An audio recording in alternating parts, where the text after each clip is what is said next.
नमस्कार किसान भाइयों, स्वागत है आपका फसल मास्टर क्लास के इस खास एपिसोड में। आज हम बात करेंगे धान की उन्नत खेती के बारे में।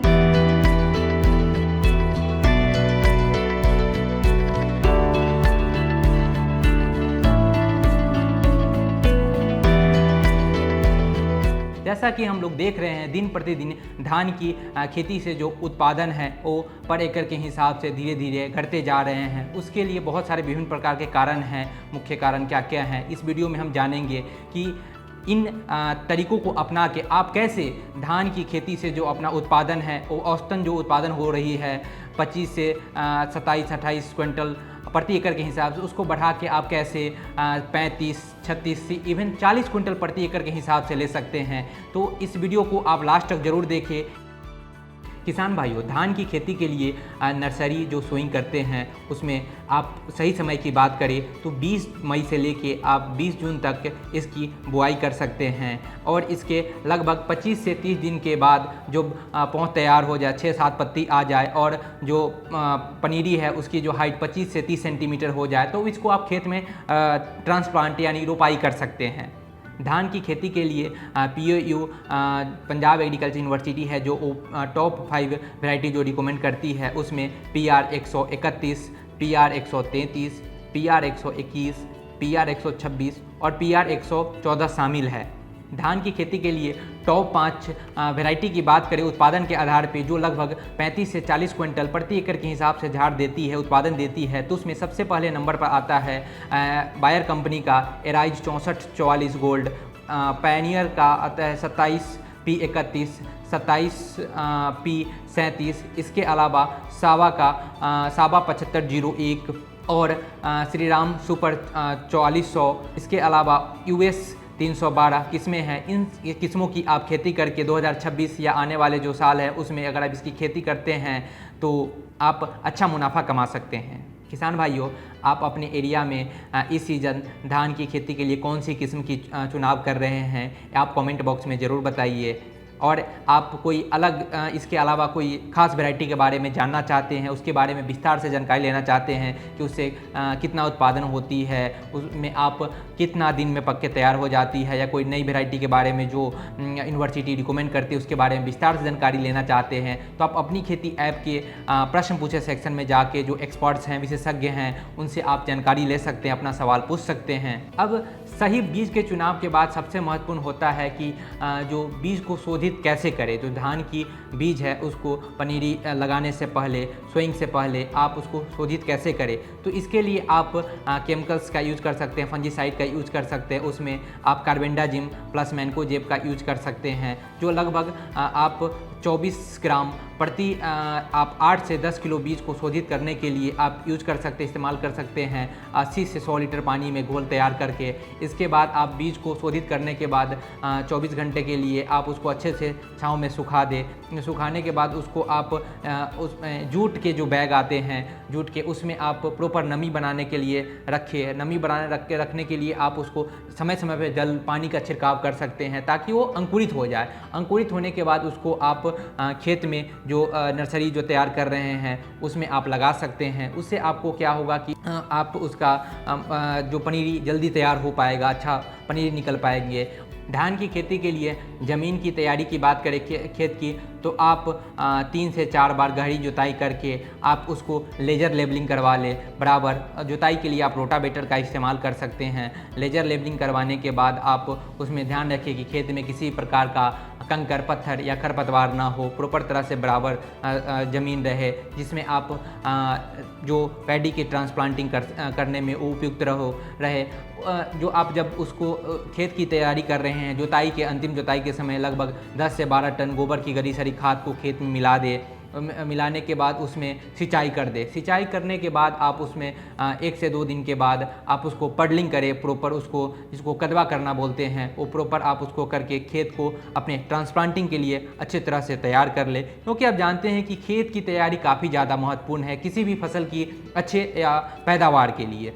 आप जानते हैं कि धान की जो रोपाई की जाती है उस समय कौन कौन से खाद और कितने मात्रा में दे, ये काफ़ी ध्यान देने वाली बात है, क्योंकि किसान इस चीज़ को मिस कर देते हैं और इससे उनको काफ़ी ज़्यादा नुकसान झेलना पड़ता है। तो आप इन डोजों का इस्तेमाल करना जो रुपाई के समय ज़रूर दें। तो इसमें बात करें तो यूरिया आप 26 किलो, जो सिंगल सुपर फॉस्फेट है 60 किलो, जिंक सल्फेट हेप्टाहाइड्राइड को आप 40 kg, इसके अलावा 25 से 26 kg जिंक सल्फेट मोनोहाइड्रेट को सोइंग के समय खेत में इस्तेमाल ज़रूर करें, जिससे आपको फसल की अच्छी पैदावार देखने को मिलेगी। ये तो बात की मैंने जो सोइंग के टाइम कितने अमाउंट में मात्रा में खाद देनी चाहिए। ओवरऑल जो यूनिवर्सिटी रिकमेंड करती है खाद की कितने मात्रा में कौन कौन सी देनी चाहिए, जो पूरे साइकिल में जो आप शुरुआत से लेके सोइंग बुआई से लेके जो आप अगले स्टेज तक लास्ट जो जब आप सिंचाई करते हैं उस तक जो जितने मात्रा में खाद दे रहे हैं, उससे पहले आप ध्यान रखें कि अपने मिट्टी की शुरू में जाँच जरूर करवा लें, ताकि आपको शुरू में आपको अंदाज़ा मिल सके कि आपको आने वाले जो सीज़न है उसमें धान की खेती में कौन कौन से खाद कितने मात्रा में देने हैं।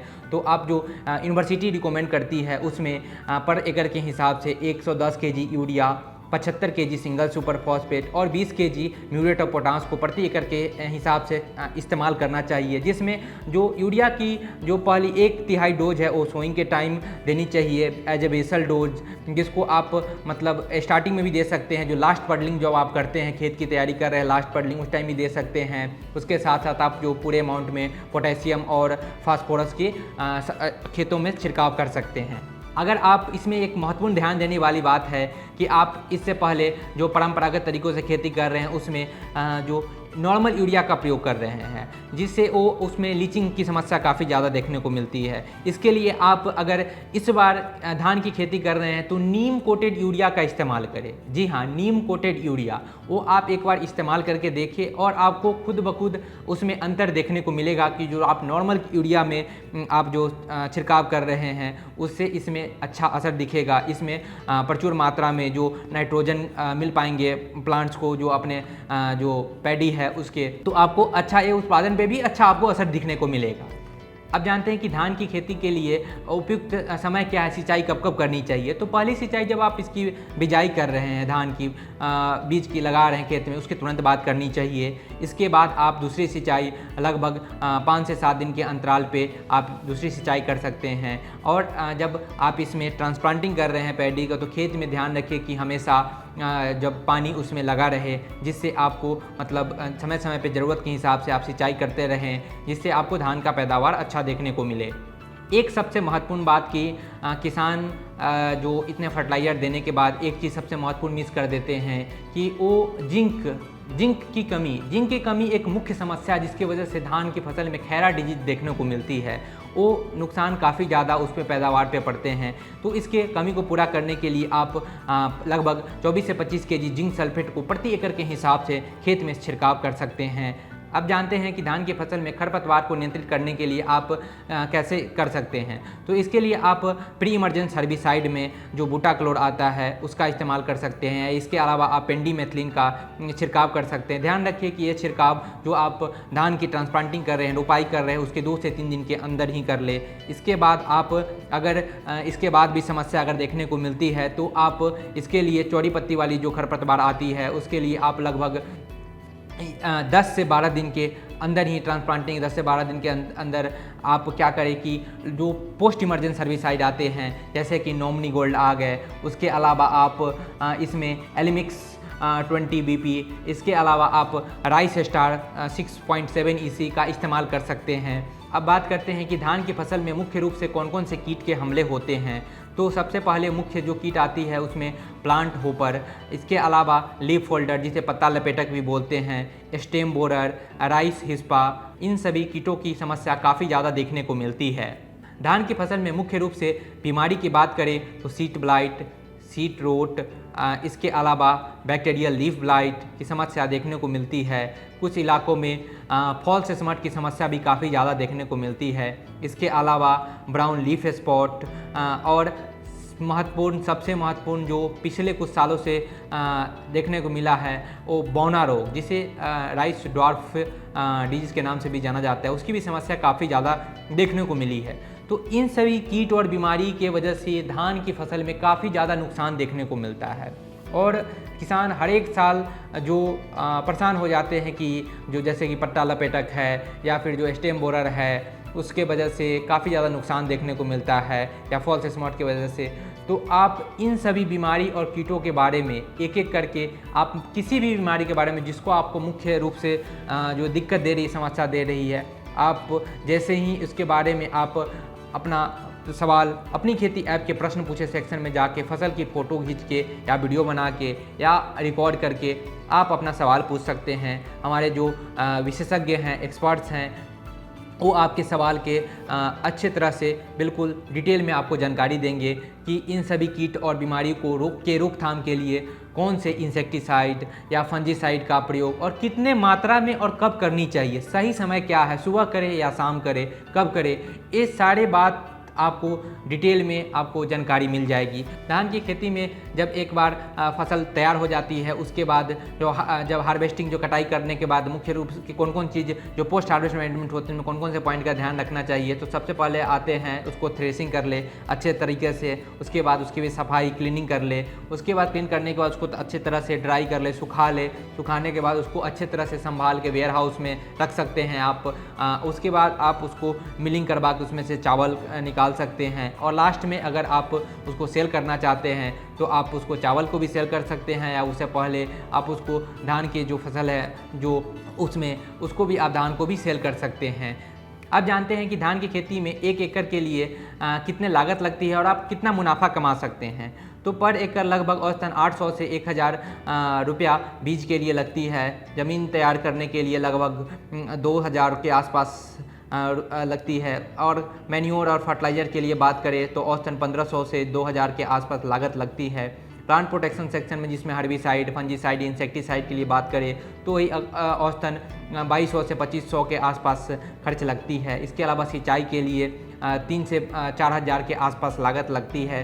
उसके अलावा हार्वेस्टिंग के लिए बात करें, जो कटाई के लिए, तो लेबर चार्ज में बात करें तो 1500 से 2000 के आसपास लगती है। ट्रांसपोर्टेशन के लिए 1000 के आसपास, और ओवरऑल मिसलेनियस 1000 से 2000 के आसपास। तो औसतन लगा लो आप 15 से 20,000 के आसपास औसतन लागत लगती है पर एकड़ के हिसाब से। अगर आप अच्छे तरीके से जो कुछ हम लोगों ने जो पॉइंट डिस्कस किया, जैसे कि सही बीज का चुनाव, बीज लगाने से पहले, बुआई करने से पहले आप सीड ट्रीटमेंट करना, सही समय पे खाद का प्रयोग करना, और जो इंसेक्ट पेस्ट है उसको अच्छे तरीके से मैनेज करना, तो आप लगभग 30 से 35 कुंटल तक भी पर एकड़ के हिसाब से उत्पादन ले सकते हो, और अपने जो मुनाफा है उसको पर एकड़ के हिसाब से लगभग 70 से 80 हज़ार तक आप पर एकड़ के हिसाब से ले सकते हो। धन्यवाद।